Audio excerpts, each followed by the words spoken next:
কি রান্না করবো আজকে? কি কাটাকাটি করছো? আজকে খিচুড়ি রান্না করবো, সবজি খিচুড়ি। তার জন্য এই যে সবজি নিয়ে নিছি, আর এই যে চাল আর ডাল। আজকে একদম পাতলা খিচুড়ি হবে। আর পেঁয়াজ কাটতেছি আমি। এখানে সবজি নিয়েছি কি কি জানো? তুমি তো সবজি পছন্দ করো না। এখানে আলু, এটা হলো লাউ, আর এই যে ফ্রিজে রাখা ছিল টমেটো, গাজর, কাঁচামরিচ, মিষ্টি কুমড়া আর পেঁপে, আর দিব পেঁয়াজ। কোনো কিছুই বাদ নেই। কোনো কিছু বাদ নাই করবো। ধর আব্বু খাবে না, তুমি আর আমি দুপুর বেলার জন্য শুধুমাত্র। তোমারও তো সবজি খিচুড়ি পছন্দ না, খাবা তো? না খাই। ঠিক আছে। এই চালটা কি চাল? এটা হলো তোমার নানু বাড়ি থেকে আতপ চাল নিয়ে আসছিলাম, সেই আতপ চালের খিচুড়ি হবে। আর মসুর ডাল, অন্য ডাল 3-4 রকমের ডাল দিলে ভালো লাগে, কিন্তু ঘরে তো আর বেশি ডাল নাই না। আর ছোলার ডাল এখন দিলে সিদ্ধ হবে না, আর অনেক বেশি হয়ে যাবে, হ্যাঁ। এখানে অনেক সবজি। ডাল বেশি হলে ভালো লাগে খেতে। মানে পরিমাণটাও বেশি। হ্যাঁ, বেশি হয়ে যাবে, তখন আমরা রাত পর্যন্ত খাওয়া লাগবে। আর আজকে ওয়েদারটা ভালো আছে, ঠান্ডা ঠান্ডা, খিচুড়ি খেতেও ভালো লাগবে। তো চলো আমরা রান্না করে নিই। তেল দিয়ে দিব, সয়াবিন তেল, তেজপাতা।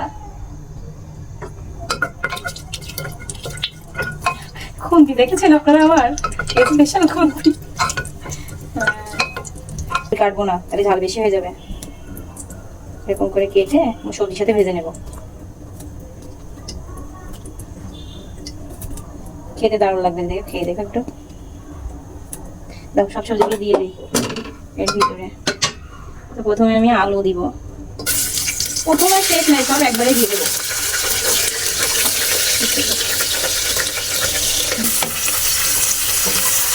সবগুলো দিয়ে দিলাম।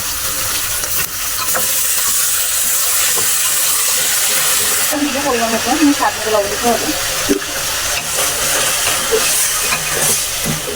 এটি ছিটিয়ে এভাবে ভাজা করে রান্না করে পরে আবার বাগা দিলে এত সুন্দর লাগে খেতে, পাঁচফোড়ন দিয়ে। ওই যে আপনি কার বাসায় যে একবার রাঁধছিলেন না, আপনার বোনের বাসায় না কার বাসায়? হ্যাঁ, হ্যাঁ। সেই রান্নাটা কপি করতে গেলাম। আচ্ছা ভাই, বেশি হয়ে একবার লবণ দিতে দিতে হবে। তো সামান্য হলুদ দিব কালারের জন্য। কত পানি বেরিয়েছে দেখছো? সবজি মানে পানি বেরোনোর মতো সবজি না, লাউ, পেঁপে, কুমড়ো আর টমেটো তো ফ্রিজে ছিল আগে থেকে, এই জন্য বরফ। এখানে কিন্তু এর আমি আদা রসুন কিছু দেইনি। অন্য কাঁচা লাল মরিচ ছিল, সেটা বেটে দিয়েছি বেশি দিব একটু কালারের জন্য। আর রসুন বাটা দিলাম, আদা বাটা, আদা বাটা 1 চামচ, 1 চামচ করে দিয়েছি আমি।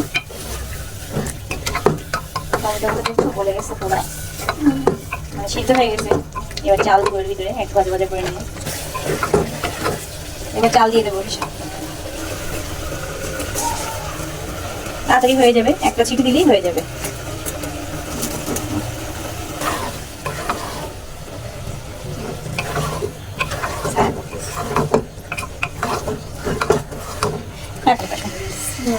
তারপরে না চাল আছে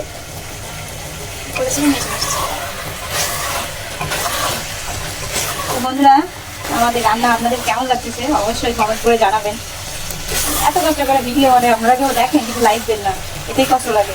এইটা শুধু একবার লাইক কমেন্ট শেয়ার করবেন, করে ভালো লাগবে। পরিমাণ তো পানি দিলাম, আর দিব না, এতটুকুই হয়ে যাবে। আর এটা আমি ঢেকে দেবো। প্রেশার কুকারে রান্না করতে তো সময় লাগে না, তাড়াতাড়ি হয়ে যায়। তো এটা বসিয়ে দিয়ে আমি অন্য কাজ করে নেব। ঢাকনাতে ঢেকে দেবো। আর কালারটা কি সুন্দর হয়েছে দেখছো? এটা ঢাকা থাক। কত মিনিট? এটা মিনিট না, ওর মতো নিজে নিজে সিটি দিয়ে দেবে। তো আমি একটা আর একটা হাফ দিব, মানে একটা দেওয়ার পরপরই চুলা বন্ধ করে দেবো, বেশি দেবো না। দেখুন আমাদের রান্না বান্না কমপ্লিট। কেমন হয়েছে অবশ্যই কমেন্টে এসে জানাবেন, আমাদের ভালো লাগবে। আর একটু কাছ থেকেই দেখাই আপনাদের, দেখুন খিচুড়িটা কালারটা কত সুন্দর, আর তার সঙ্গে ডিম ভাজা, কাঁচা পেঁয়াজ, আর আমি নিয়েছি আমের আচার এখানে। তো ভিডিওটা আর বেশি বড় করতেছি না, অবশ্যই আমাদের চ্যানেলটা সাবস্ক্রাইব করে আমাদের পাশে থাকবেন। সবাই ভালো থাকবেন, আল্লাহ হাফেজ।